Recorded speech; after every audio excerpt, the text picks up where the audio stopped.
नमस्कार। तो आज के सेशन में हम यहाँ पे जो आपका बीएलएड एंट्रेंस एग्ज़ाम होने वाला है उससे संबंधित सारे जो है पेपर को देखेंगे। ठीक है, किस तरीके से पैटर्न है, पेपर किस तरीके से पूछा जाता है ये आपको पता ही होगा। नहीं पता है तो आप यहाँ पे वीडियो देख सकते हैं। एडमिट कार्ड आ चुका है, 19 तारीख की डेट में आप एडमिट कार्ड जाके डाउनलोड कर सकते हैं। एडमिट कार्ड डाउनलोड कैसे करेंगे, आप लखनऊ बीएलएड डालेंगे, डायरेक्टली पहला लिंक जो आपको होगा उसी पे क्लिक करना है। इसके बाद पहला लिंक खुलते ही आपको वहाँ पे दिया जाएगा इंस्ट्रक्शंस कि आप यहाँ पे डाउनलोड कर सकते हैं। अगर आपको नीड होगी तो मैं वहाँ पे बता दूंगा किस तरीके से डाउनलोड करते हैं, उसका भी वीडियो अपलोड हो जाएगा। देखिए, उत्तर प्रदेश का प्राचीन इतिहास से संबंधित मैं प्राचीन इतिहास में भी कुछ चुनिंदा चीज़ों के यहाँ पे मैं डिस्कशन कराऊँगा। इन द सेंस कि जो यहाँ पे इतिहास, प्राचीन इतिहास से भी पूछे जाते हैं वो उत्तर प्रदेश से संबंधित ज़्यादा होते हैं प्रश्न। ठीक है, तो 2 या 3 प्रश्न आने के चांसेस हैं। तो एक प्रश्न जो है वो 4 नंबर का होता है, तो अगर 2 या 3 भी प्रश्न आ गए हैं तो यहाँ पे 12 से 15 नंबर आपको मिल जाने हैं। 12 से 15 नंबर बहुत होता है। ठीक है, इस तरीके से आप यहाँ पे देखेंगे। लेकिन मॉडर्न हिस्ट्री यहाँ पे कोई ज़्यादा पूछी जाती है, और साथ ही साथ में जो घटनाएँ हुई हैं जैसे असहयोग आंदोलन हो गया, ठीक है, और सविनय अवज्ञा आंदोलन हो गया, और इस तरीके से दांडी मार्च, ठीक है, गांधी जी से संबंधित, और कुछ नारा जैसे करो या मरो, या फिर सुभाष चंद्र बोस के कुछ नारे, इस तरीके से जो 1857 की क्रांति पूछी जा सकती है। ठीक है, तो इनसे संबंधित प्रश्न ज़्यादा पूछे जाते हैं, बाकी हम यहाँ पे देख लेंगे। देखिए, अगर बात किया जाए तो यहाँ पे थोड़ा सा प्रश्नों का जो सेगमेंट है यहाँ पे देखा जाए तो तितर बितर है, बाकी आप इसने अपने हिसाब से देख लीजिएगा, क्योंकि प्रश्न जो है वो किसी भी तरीके से पूछे जा सकते हैं। तो बात किया जाए यहाँ पे, देखिए, उत्तर प्रदेश में ताम्र पाषाणिक संस्कृति के साक्ष्य मेरठ और सहारनपुर से प्राप्त हुए हैं। तो उत्तर प्रदेश में अगर पूछा जाता है कि ताम्र पाषाणिक संस्कृति के साक्ष्य कहाँ से प्राप्त हुए हैं, तो मेरठ और सहारनपुर से। वहीं दूसरा प्रश्न बन सकता है कि उत्तर प्रदेश में पुरा पाषाण कालीन सभ्यता के साक्ष्य इलाहाबाद के बेलन घाटी, सोनभद्र के सिंगरौली घाटी और चंदौली के चकिया नामक पुरास्थलों से प्राप्त हुए हैं। ठीक है, तो दूसरा क्या है प्रश्न बनता है, यहाँ पे कई चीज़ें यहाँ पे बन जाती है कि उत्तर प्रदेश में जो पूरा पाषाण कालीन सभ्यता के जो साक्ष्य हैं वो कहाँ कहाँ से मिले हैं। तो उत्तर प्रदेश में स्पेशली इलाहाबाद के बेलन घाटी में, सोनभद्र के सिंगरौली घाटी और चंदौली के चकिया नामक पुरास्थलों से प्राप्त हुए हैं। ठीक है, इनमें से कोई भी दे सकता है। इसी प्रकार से जो है पूछा जा सकता है कि बेलन नदी घाटी के पुरास्थलों की खोज एवं खुदाई इलाहाबाद विश्वविद्यालय के प्रोफेसर GR शर्मा के निर्देशन में कराई गई थी। ठीक है, ये इम्पॉर्टेंट है प्राचीन इतिहास से संबंधित उत्तर प्रदेश का अगर देखा जाए। इसी प्रकार से बेलन घाटी के लोहदा नाला नामक पुरास्थल से पाषाण उपकरणों के साथ साथ एक अस्थि निर्मित मातृ देवी की प्रतिमा भी प्राप्त हुई है। वहीं अगला प्रश्न पूछा जा सकता है कि मध्य पाषाणकालीन मानव अस्थिर पंजर कुछ अवशेष प्रतापगढ़ के सराय नाहर राय तथा महदहा नामक स्थान से प्राप्त हुए हैं। तो आपको यहाँ पे याद रखना है कि प्रतापगढ़ में कौन कौन से क्षेत्र, सराय नाहर राय और महदहा। ठीक है, इस तरीके से आप यहाँ पे देख सकते हैं। इसी प्रकार से यहाँ पे बताया गया है कि नवीन खोजों के आधार पर भारतीय उपमहाद्वीप में प्राचीनतम कृषि साक्ष्य वाला स्थल उत्तर प्रदेश के संत कबीर नगर जिले में लहुरा देव है। ठीक है, देखिए, उत्तर प्रदेश में जो है आप इलाहाबाद से संबंधित कुछ यहाँ पे देख लीजिएगा तथ्य को, और बाकी जो मैं इंपॉर्टेंट रहेगा वो मैं बता दूंगा। ठीक है, यहाँ से 8000 से 9000 ईसा पूर्व मध्य चावल के साक्ष्य प्राप्त हुए हैं। वहीं बात किया जाए मिर्ज़ापुर, सोनभद्र, बुंदेलखंड एवं प्रतापगढ़ के सराय नाहर राय से उत्खनन में नवपाषाण काल के औजार एवं हथियार मिले हैं। वहीं बात किया जाए तो आलमगीरपुर में हड़प्पाकालीन वस्तुएं प्राप्त हुई हैं। यह हड़प्पा सभ्यता के पूर्वी विस्तार को प्रकट करता है। यहाँ से कपास उपजाने के साक्ष्य भी प्राप्त हुए हैं। 16 महाजनपदों में से 8 महाजनपद मध्य प्रदेश आधुनिक उत्तर प्रदेश में स्थित थे, जिनके नाम थे कुरु, पांचाल, काशी, कौशल, सूरसेन, चेदी, वत्स और मल्ल। ठीक है, तो जो 16 महाजनपद थे उनमें 8 महाजनपद जो है वो मध्य देश, जिसे वर्तमान समय में उत्तर प्रदेश में जाना जाता है, ये उत्तर प्रदेश में ही स्थित थे। ठीक है, इसी प्रकार अगर बात की जाए तो कुशीनगर पर हुड़ों के आक्रमण के भी साक्ष्य प्राप्त हुए हैं। कुशीनगर में 483 ईसा पूर्व में गौतम बुद्ध को महापरिनिर्वाण प्राप्त हुआ था।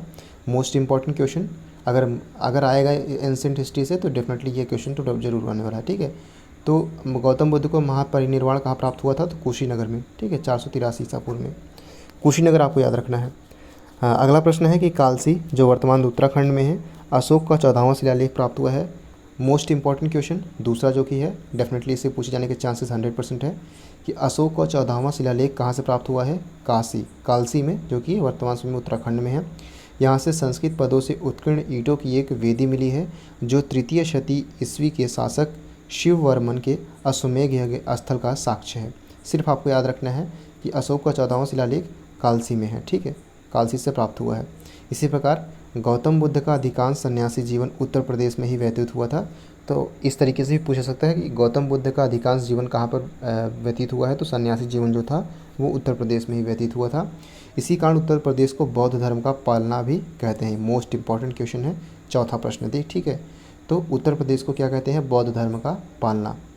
इसी प्रकार से अगला हमारा है कि गौतम बुद्ध ने सर्वाधिक वर्षा काल कौशल राज्य में व्यतीत किए हैं। ये इंपॉर्टेंट नहीं है। चेदी महाजनपद की राजधानी शुक्तिमती बांदा के समीप। मोस्ट इंपॉर्टेंट क्वेश्चन, छठा क्वेश्चन यहाँ पे, पांचवा क्वेश्चन यहाँ पे है कि चेदी महाजनपद की राजधानी कौन थी? शक्तुमती थी, ठीक है। ये हमने देखा। उत्तर प्रदेश को बौद्ध का पालना कहा जाता है।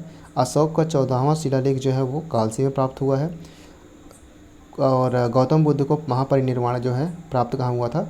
कुशीनगर में। ये जो है इस तरीके से प्रश्न आप देख सकते हैं। अगला जो प्रश्न था कि 16 महाजनपदों में से 8 महाजनपद जो है उत्तर प्रदेश वर्तमान समय में, जो कि उस समय मध्य देश के नाम से जाना जाता था, ठीक है। ये जो 8 देश थे, 16 महाजनपदों में से 8 महाजनपद उत्तर प्रदेश में ही थे, ठीक है। तो ये 5-6 प्रश्न यहाँ पे पूछे जा सकते हैं। इसी प्रकार से अगला प्रश्न है, देखिए इस प्रकार के प्रश्न इस बार पूछे जाने की संभावना ज़्यादा है। अयोध्या का प्राचीन नाम क्या था? तो अयाज्यसा था, ठीक है, अयाज्यसा। और इसी प्रकार से बौद्ध परंपरा के अनुसार अशोक ने एक स्तूप का निर्माण अयोध्या में करवाया था। और जैन ग्रंथों के अनुसार आदिनाथ सहित 5 तीर्थंकरों की जन्मभूमि अयोध्या थी। और अहिच्छत्र से मित्र उपाधि वाले राजाओं के सिक्के जो हैं प्राप्त हुए हैं। अहिच्छत्र से गुप्तकालीन यमुना की एक मूर्ति प्राप्त हुई है। पुष्यभूति शासक हर्षवर्धन के काल, जिनका काल था 606 से 647 ईसा पूर्व में, कन्नौज नगर महोदयश्री अथवा महोदय नगर भी कहलाता है। विष्णु धर्मोत्तर पुराण में कन्नौज को, मोस्ट इंपॉर्टेंट यहाँ से प्रश्न पूछा जाता है कि विष्णु पुराण धर्म अगर देखा जाए तो विष्णु धर्मोत्तर पुराण में कन्नौज को क्या कहा दिया गया है? महादेव बताया गया है। तो ये पूछे जाने की संभावना कम है, लेकिन आपको यहाँ पे देख लेना है कि विष्णु धर्मोत्तर जो है ये क्या है? कन्नौज को महादेव के नाम से बताया गया है, ठीक है। इस प्रकार से अगला प्रश्न देखें तो कन्नौज पर आधिपत्य के लिए गुर्जर, पतिहार, पालो एवं राष्ट्रकूटों के मध्य दीर्घकालीन त्रिकोणीय संघर्ष हुआ। तो यहाँ पे प्रश्न जो है काफ़ी इंपॉर्टेंट है, ये 7वां प्रश्न होगा, ठीक है, जो कि इंपॉर्टेंट श्रेणी में, हालांकि इंपॉर्टेंट सभी है लेकिन जो मोस्ट इंपॉर्टेंट है तो ये 7वां प्रश्न होगा कि त्रिकोणीय संघर्ष में जो कन्नौज पर जो आधिपत्य साबित करने के लिए जो त्रिकोणीय संघर्ष हुआ था उनमें कौन कौन से राजा या फिर कौन कौन से जो है शामिल हुए थे? तो इनमें गुर्जर, प्रतिहार शामिल हुए थे, पाल एवं राष्ट्रकूट, ठीक है। ये 3 जो हैं बस जो है शामिल हुए थे। सर्वाधिक समय तक कन्नौज पर गुर्जर प्रतिहारों ने शासन किया। 1018 से 1019 में महमूद गजनवी ने कन्नौज पर आक्रमण किया था। अहरौरा, जो कि वर्तमान समय में मिर्ज़ापुर में है, मिर्ज़ापुर से अशोक का लघु शिलालेख तथा सारनाथ, वाराणसी एवं कौशाम्बी, इलाहाबाद के समीप लघु स्तंभ लेख मिला है। अशोक की राजकीय घोषणा जिन स्तंभों पर उत्कीर्ण है उन्हें लघु स्तंभ लेख कहा जाता है। काफ़ी इंपॉर्टेंट है कि जो अशोक की जो राजकीय घोषणाएं हैं जिन स्तंभों में उत्कीर्ण है उन्हें क्या कहा जाता है? लघु स्तंभ लेख कहा जाता है। ये इंपॉर्टेंट प्रश्न है, ठीक है। इसी प्रकार से अगला हम देखें तो सांची एवं सारनाथ के लघु स्तंभ लेख में अशोक अपने महामात्रों को संघ भेद रोकने का आदेश देता है। और वहीं प्रयाग स्तंभ पर अशोक की रानी करवाकी द्वारा दान दिए जाने का उल्लेख है, इसे रानी का अभिलेख भी कहते हैं। काशी का सर्वप्रथम उल्लेख अथर्ववेद में मिलता है, ये इंपॉर्टेंट है, ठीक है। और महाभारत के अनुसार इस नगर की स्थापना दिवोदास ने की थी और काशी महाजनपद की राजधानी वाराणसी थी। गढ़वा, जो कि इलाहाबाद में है, में कुमारगुप्त प्रथम के 2 शिलालेख एवं स्कंदगुप्त का 1 शिलालेख प्राप्त हुआ है। वहीं बात किया जाए तो भीतरी स्तंभ, ठीक है, भीतरी स्तंभ लेख जो कि गाजीपुर में है इस समय, पुष्यमित्र और हुड़ों के साथ स्कंदगुप्त के युद्ध का वर्णन है, ठीक है, भीतरी स्तंभ लेख में। वहीं बात किया जाए तो 1194 ईस्वी में चंदावर के युद्ध में, मोस्ट इंपॉर्टेंट, चंदावर का युद्ध कब हुआ था? तो 1194 ईस्वी में किनके और किनके बीच में हुआ था? तो जयचंद और मोहम्मद गौरी के बीच में हुआ था। ये हमारा 9वां प्रश्न होगा, ठीक है, इंपॉर्टेंट, मोस्ट इंपॉर्टेंट श्रेणी के अंतर्गत ये हमारा 9वां प्रश्न होगा। तो 1194 में हुआ था कौन सा युद्ध? चंदावर का युद्ध। किनके बीच? मोहम्मद गौरी और जयचंद के बीच, गढ़वाल नरेश जयचंद के बीच, जो कि कन्नौज के शासक थे, को पराजित किया था। ठीक है, मोहम्मद गौरी ने जयचंद को पराजित कर दिया था। वहीं बात किया जाए तो 1018 में महमूद गजनवी ने मथुरा के मंदिरों को ध्वस्त कर दिया था एवं लूटपाट की थी। 1670 ईस्वी में औरंगजेब ने मथुरा के कृष्ण मंदिर, जिसे वीर सिंह बुंदेला द्वारा निर्मित किया गया था, वो नष्ट कर दिया गया था। साथ ही साथ अशोक ने सारनाथ में एक सिंह स्तंभ बनवाया था और इसी सिंह स्तंभ शीर्ष को स्वतंत्र भारत के राज्य चिन्ह के रूप में अपनाया गया है। ये कुछ प्रश्न थे, आई होप कि आपको ये चीज़ें समझ में आ गई होंगी। ठीक है, उत्तर प्रदेश से संबंधित है तो डेफिनेटली आप यहाँ पे 9 प्रश्न हमने एक्सपेक्ट किए हैं मोस्ट इंपॉर्टेंट, जिनमें से कुछ भी अगर प्राचीन आता है उत्तर प्रदेश तो इनके बाहर नहीं आएगा। ठीक है, अगर पूछा जाएगा 1 या 2 प्रश्न जो भी होते हैं, ठीक है, उनका रेशियो जो भी होता है 2 से 3 प्रश्न, तो डेफिनेटली इसके बाहर उत्तर प्रदेश से नहीं पूछने वाला। ठीक है, अगला सेशन हमारा जल्दी आएगा। सो